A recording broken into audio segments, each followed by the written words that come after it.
Salutations! Welcome to Pages and Pages. Sorry about the long delay.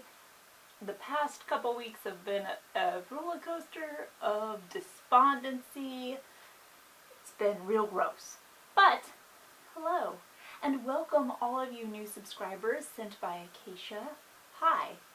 So, this is the third time I've attempted to film the By the Book tag that Amanda Center tagged me in a couple weeks ago.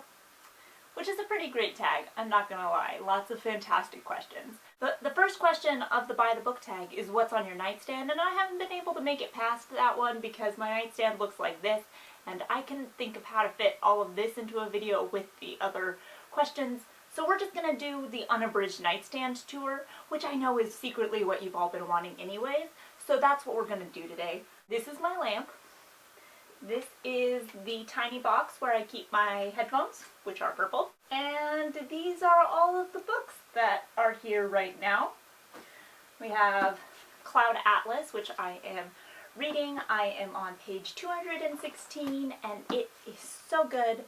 Better than I remembered. I'm loving it. Kurt Vonnegut's SlaughterHouse 5, which I just started. I am 60 pages in, and it's going really quick. So far, the slipping out of time element is pretty cool, not gonna lie. This is my tiny moleskin where I write my April poems like I was telling you about. So I actually write them first in here, and then I put them on my Tumblr. Link below. This is a RealSimple magazine from February that has cauliflower recipes in it, and pretty pictures about flowers. Let's just put those back now. So that is the first section, immediate vicinity. It's what I'm really currently reading and what I actually take these books with me when I go places.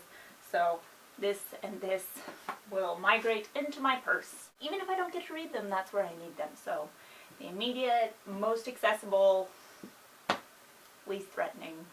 I don't know, SlaughterHouse 5 is pretty threatening. We'll see. That's that pile. Now let's get into this pile. So in this stack we have books from a recent library book sale, we have books from the library, and we have books given to me by friends. So it's going to be kind of a TBR book haul combo slash research project. We just need to talk about them. So we have The Red House Mystery by A.A. Milne. Milne is a quality writer, so I trust that this will probably be a pretty great book. Don't know anything about it. I also picked up from the book sale some short stories by Dostoevsky because I don't own any Dostoevsky, so now I do.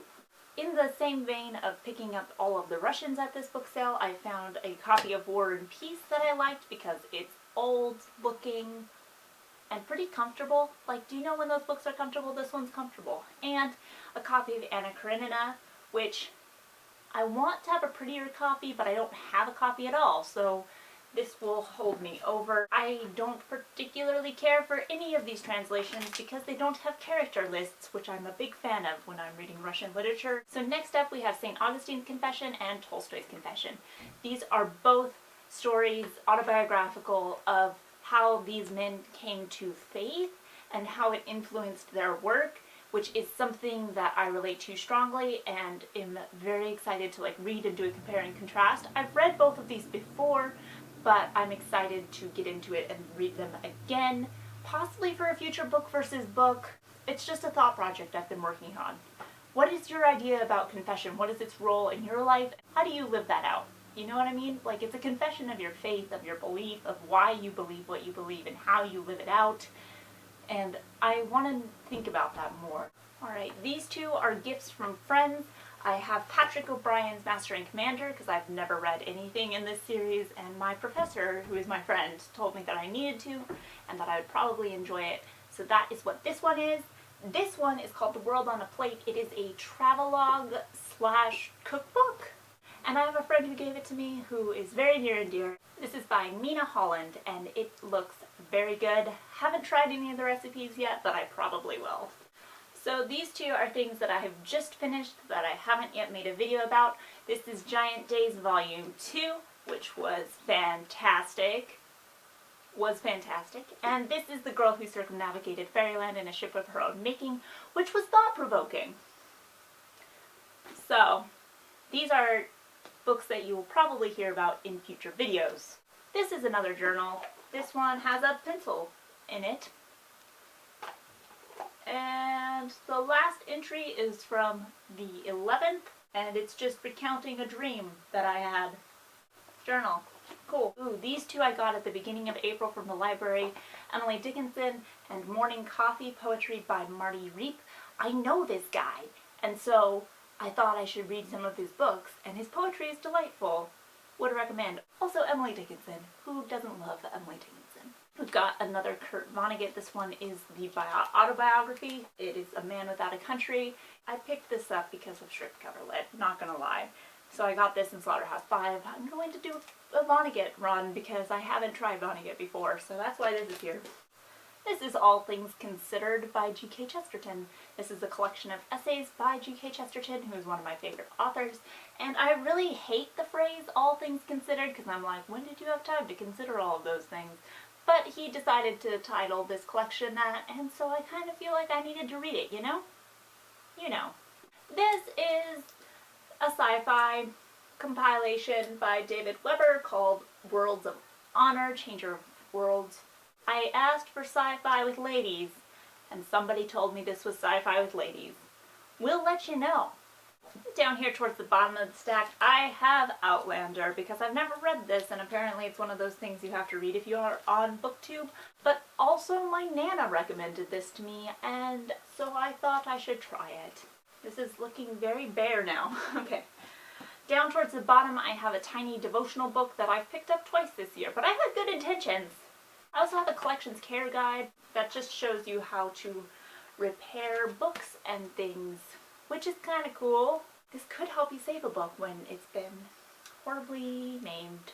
Finally, at the very bottom of the stack, we have To Serve Well and Faithfully, which is by Sharon Salinger. This is an academic look at indentured servitude, which I'm supposed to be studying for a research project that I'm working on with the same professor who gave me Master and Commander, but I haven't gotten to. I've actually read like half of this. Ooh, left myself $5, so if that's not incentive to do your homework, I don't know what is. Now let me show you what I have below, because this actually has another shelf down lower. So on the lower shelf, I keep a stack of flashcards that I look at maybe twice a year that has all of the world countries and capitals. I have my tiny Bible that ends up going in my purse a lot. This is an ESV translation, and it's turquoise, which is pretty. This is a stack that sits down there just like this, because look at that color scheme. Isn't it a delight? Yeah, I know. Let's start from the bottom. This is my collected works of T.S. Eliot, and I actually pull this one out quite frequently and read bits and segments. This is a copy of Walden that I got at the library book sale last year that I have read exactly 10 pages of and am intrigued, and I like to have it as an option. It just looks nice with the rest of these. This is a book called Life Together by Dietrich Bonhoeffer, who is an amazing dude. Look up his life. It was incredible. I don't know ethically how I feel about him, but this book of what I've read is really good. Again, I've only read a few pages of it, so this is kind of like the pile of books that I just don't finish. And this little number is a copy of Burns' Poetical Works, and it's just pretty and little. And then this is a tiny book of common prayer, which I find liturgy to be really beautiful, so sometimes I pull that out. That is the stack from down below. Also down lower, I keep a copy of my most recent yearbook annual. I don't really like yearbooks, to be honest, but it makes a fantastic writing desk for my stationery. I also have yet another journal here. This one has a book that I'm working on, a poetry collection that I'm working on. Those are two extra books that kind of stand up on the side of my nightstand. And at the very bottom of my nightstand, I keep this hat box that has all of my stationery in it, because I love stationery. If I was a dragon, I would have a stationery hoard. I cannot control myself. That's my nightstand, guys. There's a lot on there. I promise I will not die in a horrible avalanche of books. So some questions for you guys. Do you recognize any of those titles? If so, why did you love it, or why did you hate it? Let me know. Do you have this problem too of impending doom because of Nightstand potential book avalanches? And I know you're thinking, Paige, that's a lot of books you have on your nightstand. Maybe you should take some of them back to the library or put them someplace else so they don't kill you while you're sleeping. But I'm gonna say, no, this is where they need to be until that future date when I get around to reading them. And you're gonna be like, Paige, that is an option. And I'm gonna be like, yeah, I know, and that's the option I'm choosing. So, alright. Doesn't seem too precarious. What do you keep on your nightstand?